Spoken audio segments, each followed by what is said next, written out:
Hi friends, welcome back to Susie's Biology.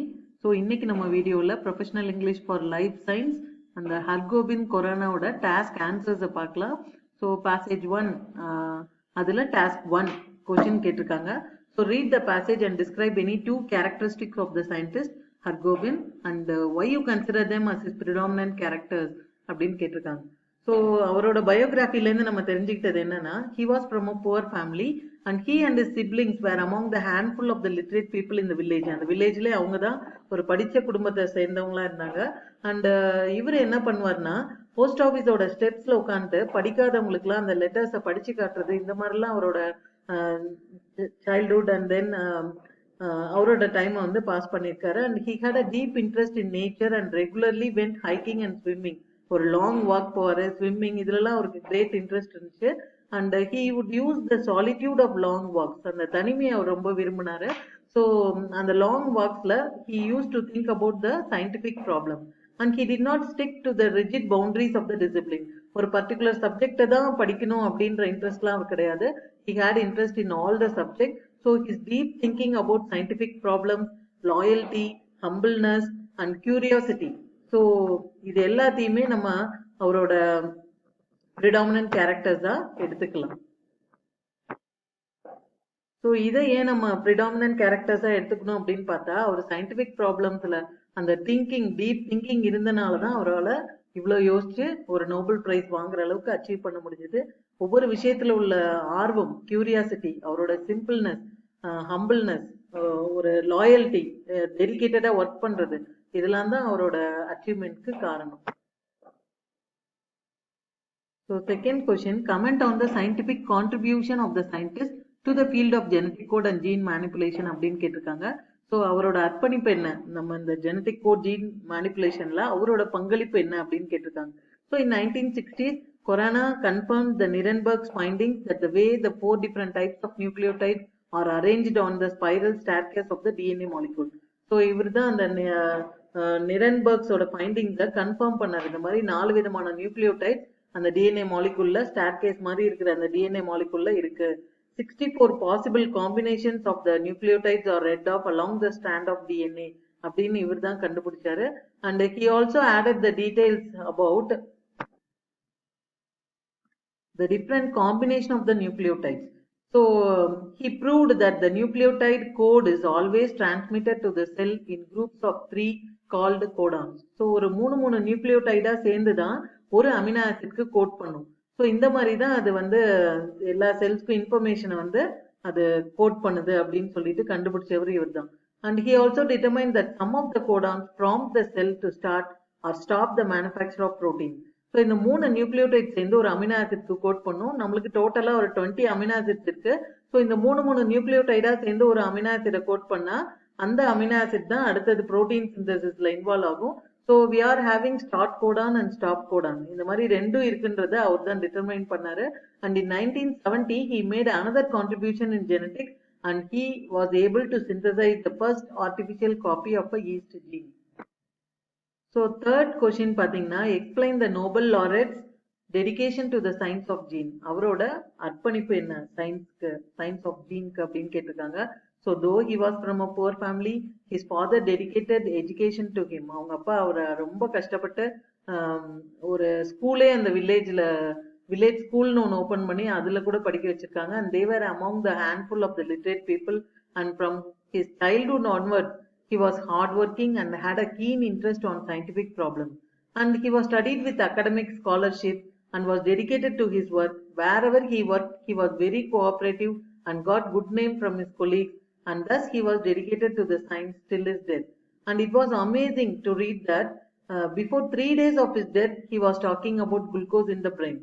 So அவரை பத்தி எழுதியிருக்காங்க அவங்க friend.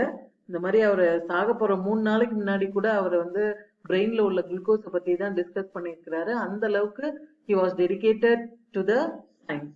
And from this we can understand the dedication and his deep thinking and the curiosity he had on science. இதெல்லாம் சேர்ந்துதான் அவரை இந்த அளவுக்கு ஒரு நோபல் லாரேட்டா ஆக்கியிருக்கு அப்படின்னு நம்ம நம்பலாம். அண்ட் ஃபோர்த் கொஸ்டின் பார்த்தீங்கன்னா what do you know about gene manipulation அப்படின்னு கேட்டிருக்காங்க. ஸோ ஜீன் மேனிப்புலேஷன்னா இதோட இன்னொரு நேம் ஜெனட்டிக் இன்ஜினியரிங் அப்படின்னு சொல்லலாம், இல்லைன்னா ஜீன் மாடிஃபிகேஷன் கூட சொல்லலாம். So it is the direct manipulation of organism genes using biotechnology. So அந்த பயோடெக்னாலஜி ப்ராசஸை வச்சுட்டு நம்மளால மாடிஃபை பண்ண முடியும் ஒரு ஜீனை. ஸோ வேணான்ற ஒரு ஜீனை டெலீட் பண்ண முடியும், இல்லை இல்லாத ஒரு ஜீனை ஆட் பண்ண முடியும். So these techniques are use to change the genetic makeup of cell, including the transfer of genes within and across species to produce a novel organism. So that is called as gene manipulation. And task 3ல நிறைய words கொடுத்துருக்காங்க. அந்த எக்ஸ்பிரஷனை அதோட மீனிங்ஸோட match பண்ண சொல்லியிருக்காங்க. Just match the following மாதிரி தான். So இங்கே டைரக்டா நான் ஆன்சர் இங்க கொடுத்துருக்கிறேன். So you can refer. So first one pioneer அப்படின்னா a person who is the first to develop certain area of knowledge. முதல்ல யாரு ஒரு ஐடியாவை தொடங்குறாங்களோ அவங்க பேரை பயோனியர் அப்படின்னு சொல்லலாம். அண்ட் செகண்ட் ஒன் விஷனரி அப்படின்னா a person who plans for the future with great imagination. ஒரு தொலைநோக்கு பார்வையோட ஒரு ஃபியூச்சரை இப்போ பிடிச்சி பிளான் பண்றவங்கள விஷனரி அப்படின்னு கூட சொல்லலாம். அண்ட் ஐகான் அப்படின்னா a famous person viewed as a simple of some idea. So நம்ம கம்ப்யூட்டர் எல்லாத்துலயும் நம்ம சிம்பிளா வைப்போம் ஐகானை.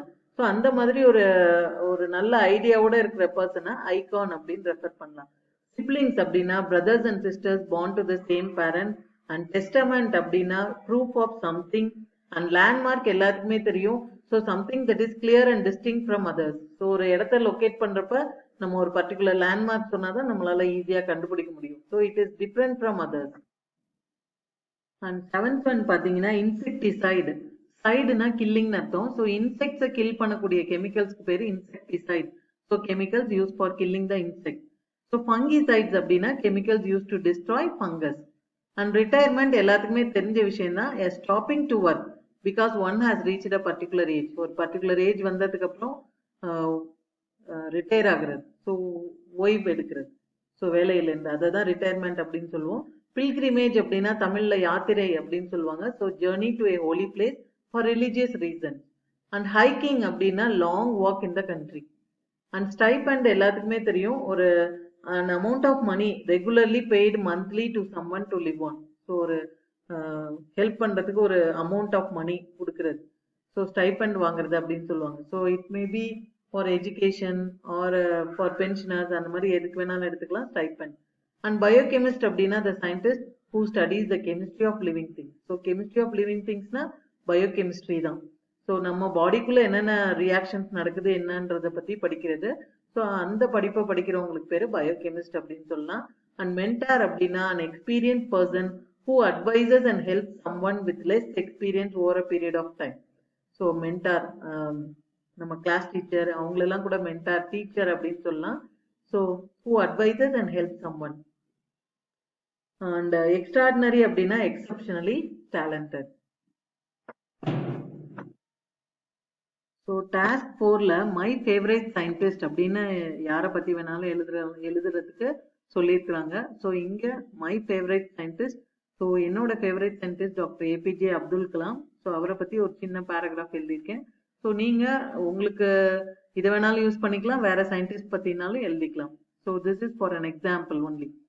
So my favorite scientist is Dr. Kalam, and he was born on 15th October 1931, and he is the role model to the youthful India today, and he has encouraged the youth of India, and he expected the youth to dream and dream.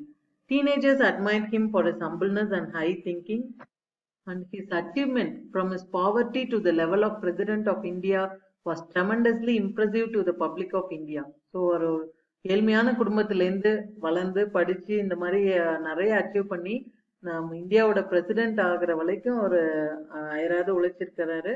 So அது வந்து ரொம்பவே Impress பண்ண ஒரு விஷயம். So அவர் இந்த அளவுக்கு உயர்ந்திருக்கிறாரு அப்படின்னா because of his hard work and sincerity in his field and the curiosity and the creativeness which let him to think differently and achieve in his researches. And he is self motivated and want to expand his knowledge and guide the youth with his inspiring thoughts, and he is famously celebrated as the Missile Man of India for his contribution in space rocket machinery. And I love him very much, and he is my role model because he carried out all responsibilities efficiently and effectively, and he was a genius and inspired lot of us and our minds through his motivational writings and speeches. And let us pray him and praise him. And even though he is no more, he is alive in our hearts. அவரோட கோட்ஸ்ல ஒரு 2 சாம்பிளுக்கு இங்கே கொடுத்துருக்கிறேன். So இது எனக்கு ரொம்ப பிடித்த quote. So all birds find shelter during a rain, but eagle avoids rain by flying above the clouds. And if my absence does not affect your life, then my presence has no meaning in it. So with this, I finished this video.